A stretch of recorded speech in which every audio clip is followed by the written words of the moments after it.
Welcome to Pera's Playbook. This is your host, Alex Pera. Let's open up our playbook and see who our guest is. Please enjoy.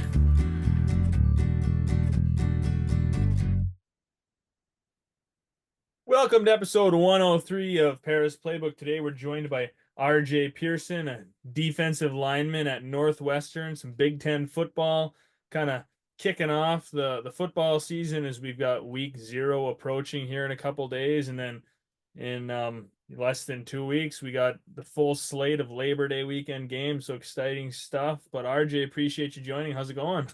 Hey man, it's going good, man. I'm glad you got me on here. So I'm Yeah. ready to rock and roll. Yeah, you guys are probably right in the thick of it, getting ready for week 1 with Miami.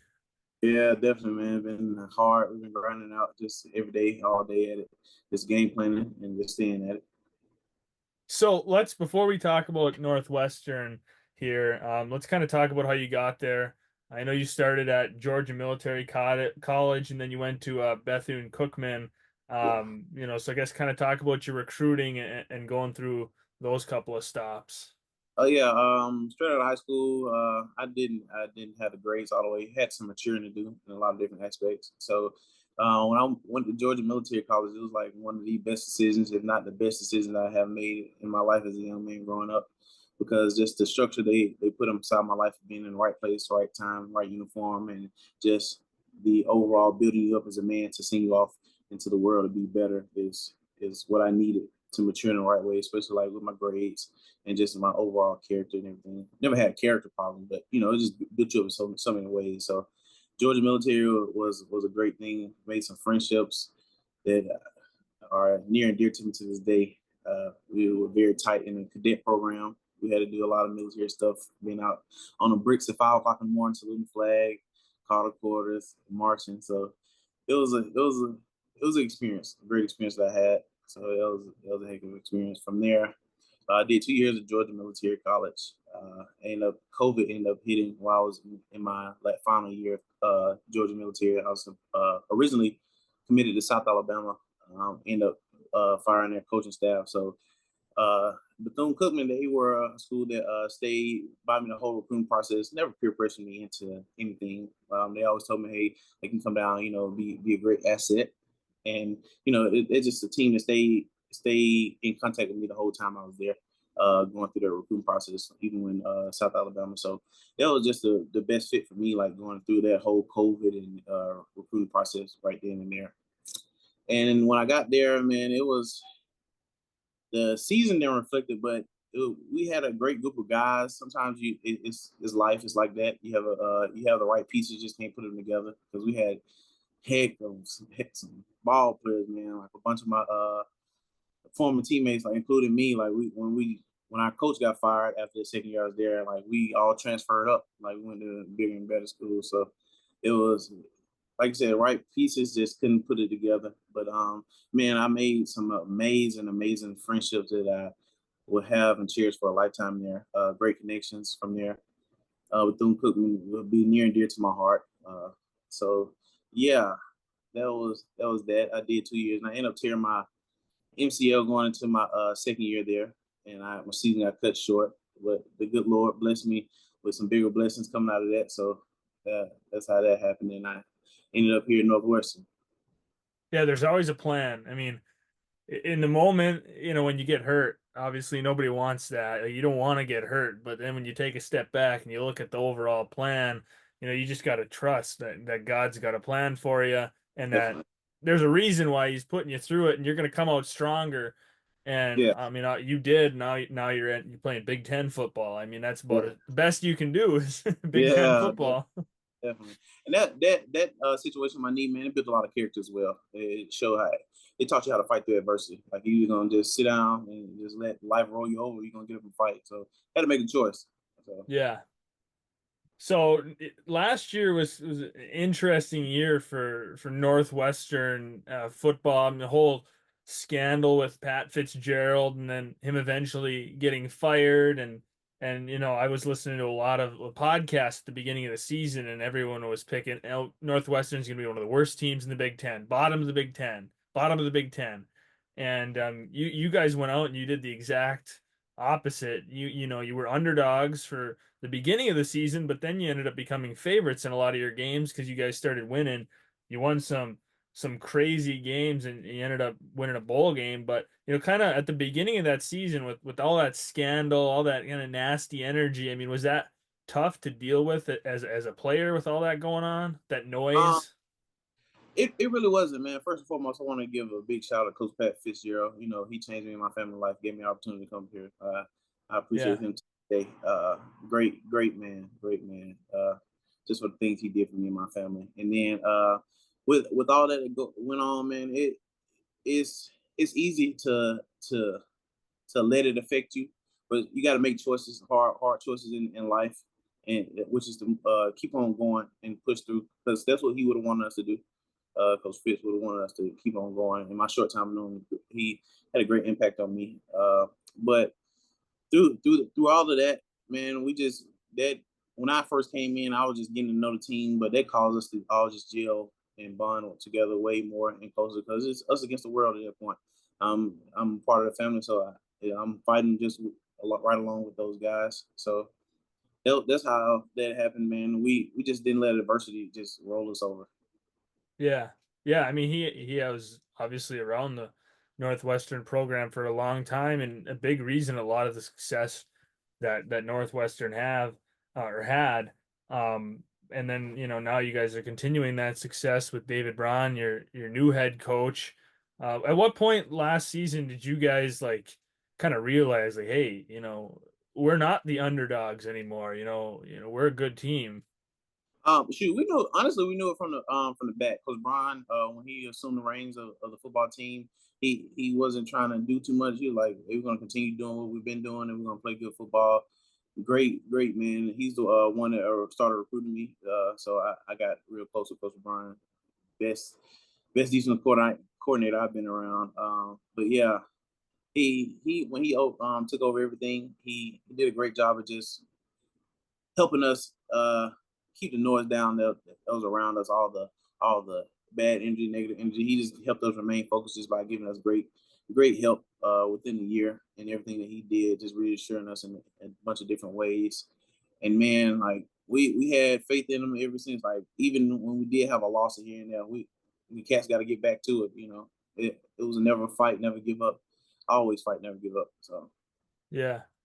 You guys ended up going 8-5, yeah. and you made a bowl game. So before we talk about that, I mean, when you guys knew you were going to get a bowl game, that had to be pretty exciting.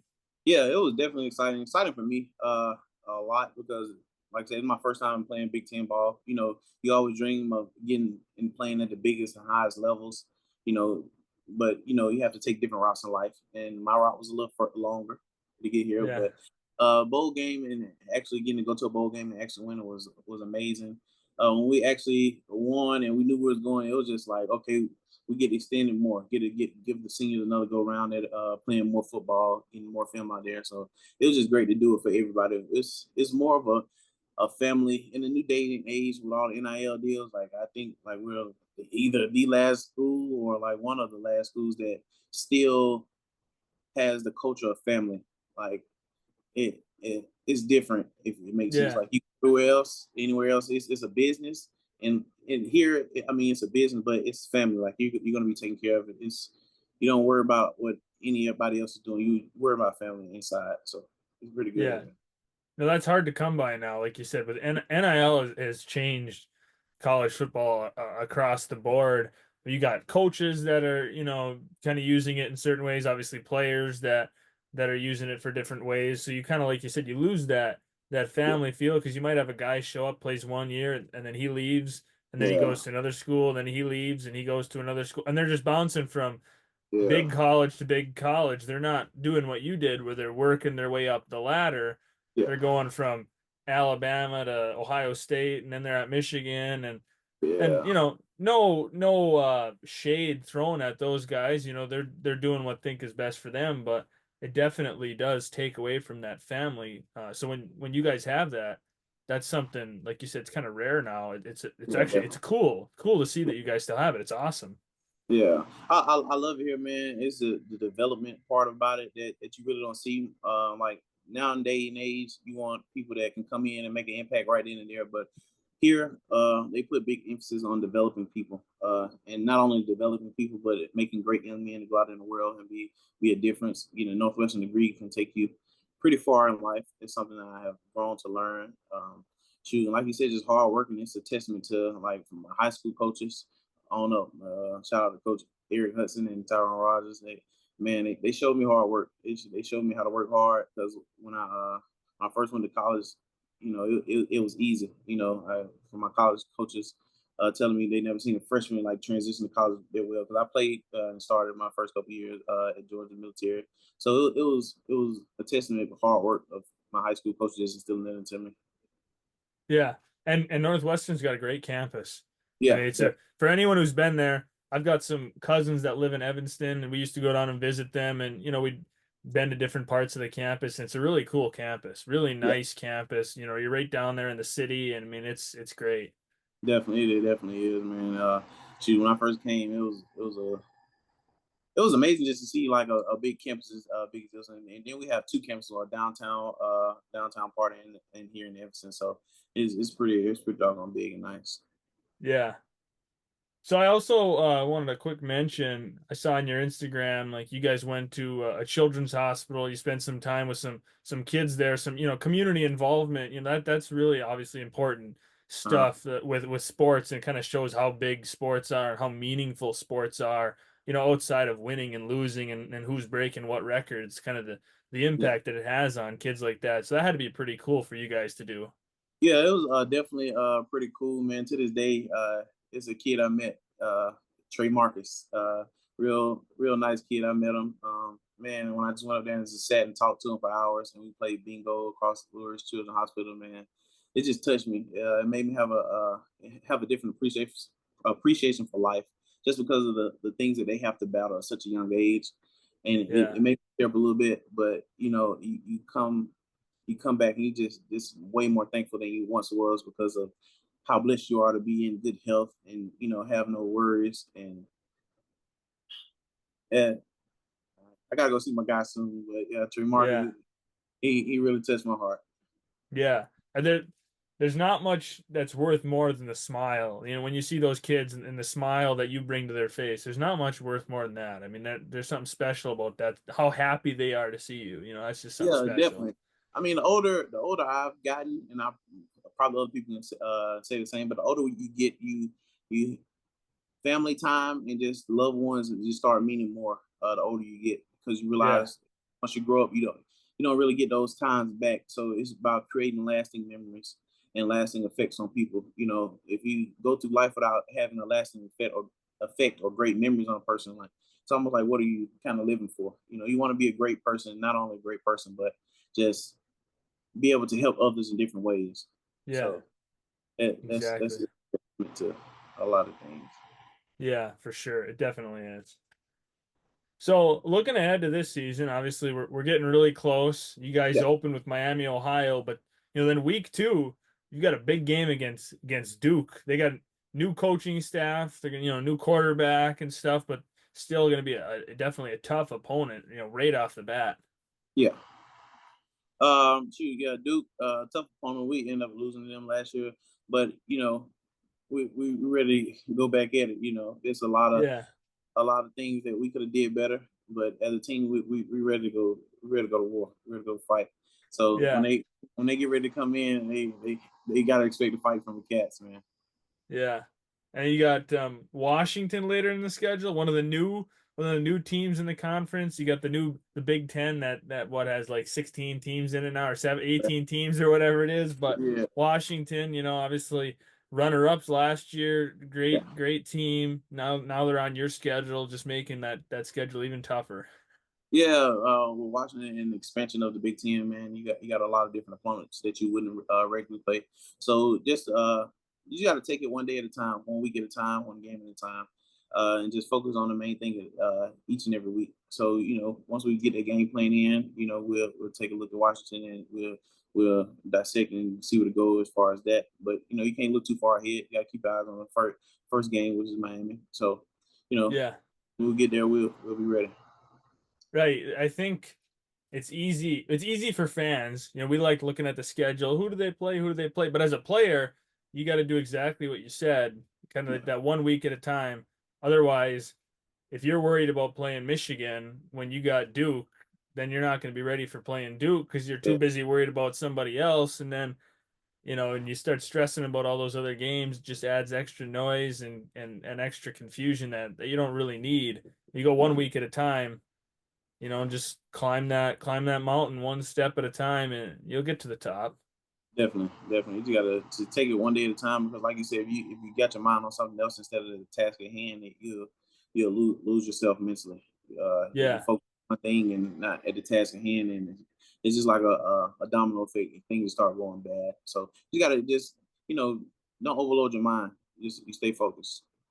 The other thing, I mean, in the Big Ten, every game's a tough game. They're all losable games. Every team is really good. If you look at your schedule, you guys don't have any gimme games really. They're all hard games. So that's the other thing. You just got to go 1 week at a time because any opponent could beat you on any day. Yeah, like the movie Any Given Sunday. You gotta go out there and respect every opponent and take it as serious as you take the last opponent. So you gotta go out there and trust what you see on film, trust your coaches, trust they'll put you in the right decision. You gotta go play football. They got you here for a reason, so you gotta produce and go out there and play ball. Yeah, and there's upsets every weekend. Yeah, Somebody falls every weekend. yeah, it's something. It's a shocker every other weekend or every weekend. So you gotta Yeah. stay cute, man.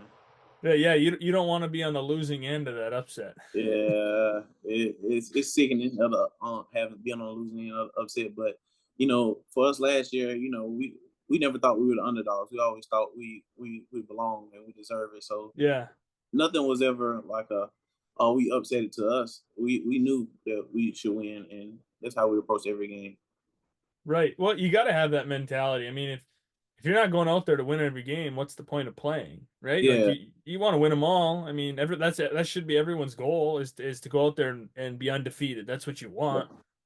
definitely. It's definitely a goal, and it's a mentality. You got to go out there with the mentality of, like you said, you want to win, you got to win. There's no other choice. If things fall short, you did everything you could. That's what you Right. want to. So, Yeah, and don't give up. You lose 1 week, you just get back out there and win the next one.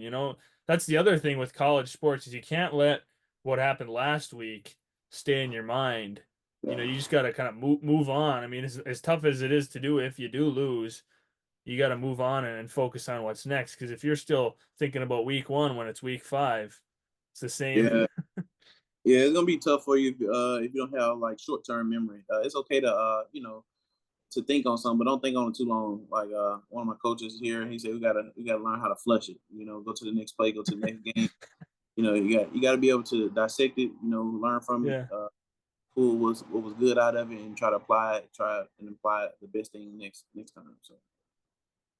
Do you have any personal goals for this season? Things that you want to do?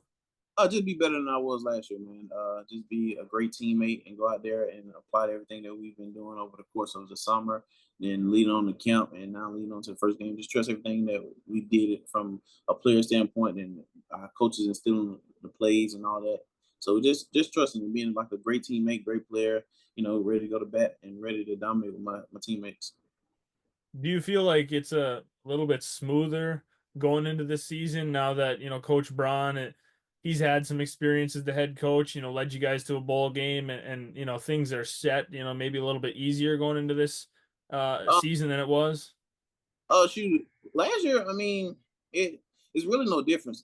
Coach Braun did an excellent job just coming in and just assuming the role the correct way. He Yeah. did. I mean, yeah, is it? I thought he was head. I would have thought he was a head coach from the get go if I was just coming around and not knowing Yeah. everything because he did such a great job. And it's been the same thing throughout the whole off season up until now. I mean, the transition it's really been not been a transition. We just been working hard, just continue to do the things that we know we're supposed to do and think and trusting in it. So it's the transition of anything is not really there much. So it's So been pretty well.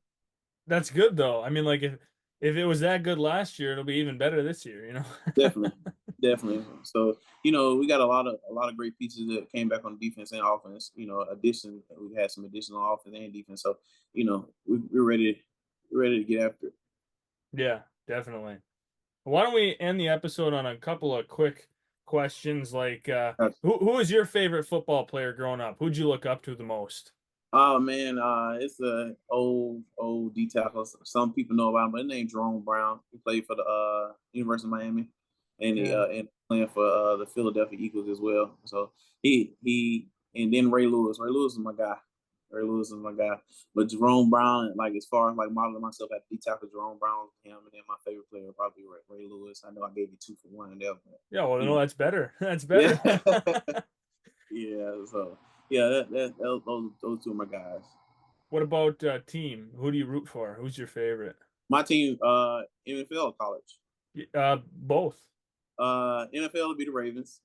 Then college, I was a diehard Miami fan growing up. Now I'm a huge Northwestern fan. Like Yeah, well, yeah. even on NCAA, I don't play with no other team except for Northwestern. Like I just can't find myself to do it. It Yeah. just is what it is. So Yeah. So the Ravens, you got to be itching for a Super Bowl. You just got to be you want yeah, it. I mean, they're so close. yeah, that's so close. I had a special opportunity at Bethune when we were going through our little transition of head coaches. Ed Reed was supposed to be our head coach, so it was just fun getting to bond and talk to him and just pick his brain. Yeah. When you get around people of that magnitude, you want to pick their Oh brain. yeah. They like people to ask questions. They like people that actually want to apply the things they learn from them. So just getting to talk to him and being around him was just a great experience all in one. Talked to him like a month or so ago again on the phone. So it was just pretty good talking to Coach Reed. It was a blessing in that short time I did get to know him. Yeah, right. Pick their brain on life and on sports and just kind of, how to be great, right? I mean, they obviously cracked the code on how to be great. Not that there's one true way on greatness. There's definitely a million ways on how to be great. Everybody's got a different approach, but when you can pick somebody's brain, that's the well, it's a special thing. Yeah. So yeah, man. Just getting to just sit down and talk to him, man. A great guy. When I say a great guy, just he took care of us. I'm talking about just things he didn't have to do. I Yeah. know the smaller controversy about what the way he was doing things. Yeah, sometimes you got to put yourself in a player's shoes and be able to listen to the message and not the tone of the message. Because Yeah. man, he was on track to do a lot of great things there. I hate things happen how they did, but man, just being able to, like I said, pick his brain and just see how he was helping out just from the small standpoint of being, and then hearing like how he was doing like with his youth programs in Baltimore that he still has running. So it was just a good thing, man. Yeah, definitely cool. Why don't we end the episode on some advice? Okay. What's some advice that you wish somebody would have given you when you were a young athlete that you think could have helped you, kind of progress and grow? I mean, I feel like everybody's always got something that like, man, if I knew that, it would have been a lot easier. Well, to football has changed a lot of ways. It's becoming less of you know, it's still contact, but football has changed. I will say, football has changed. But if you can harness the advice that people can give you early on in life and apply it, you'll save yourself a lot of time. Yeah. My mom always told me a bought lesson is a taught lesson. Sometimes you have to learn lessons for yourself and it'll stick with you. But if you can actually just take advice from others, whether it be just something small, you can save yourself a lot of time. And then just learning how to be consistent and doing the right things when no one's looking. I know you hear that a lot of times, but at GMC, Georgia Military College, you learn how to be in the right place, the right time, in the right uniform, and that structure there, man, it was like I said, it's one of the best decisions, if not the best decisions I ever made in my life. That amount of structure, I would send my son there if he was to have to go there one day if I have children. But man, it just the advice I can give people would be just find the fumes and harness them. Find the Yeah. fumes and harness them. So Yeah. It's not hard, but I feel like people don't do it all the time. People Yeah, ignore the little piece of advice and don't listen, especially when you're young. When you're in high school, you're like, I don't need to know that. Like, whatever. It's just some adult telling me what to do, or yeah, yeah. So Yeah, yeah, if you can harness it at a young age and just you know apply to your mindset and the way you do everything in life, man, you'll be far off. You'll be ahead of the game as yeah, far as life and applying it to whatever you're doing at a point in time. Like you'll be well off. yeah, You'll be a great direction of being a great person, individual, athlete, whatever your field is. You'll be a great person. yeah. There we go. Good piece of advice to end the episode. RJ, appreciate you coming on. Got another Northwestern fan now. You Yeah, root, man. yeah. Go Wildcats. Gonna be watching them in the Big Ten now. Yeah, I'm ready, man. Thank you for having me on, and I appreciate it. I hope you and wish you well success in your podcast and your media going forward, man. Thank you. Appreciate it. Thanks for listening. Please stay tuned for more episodes soon.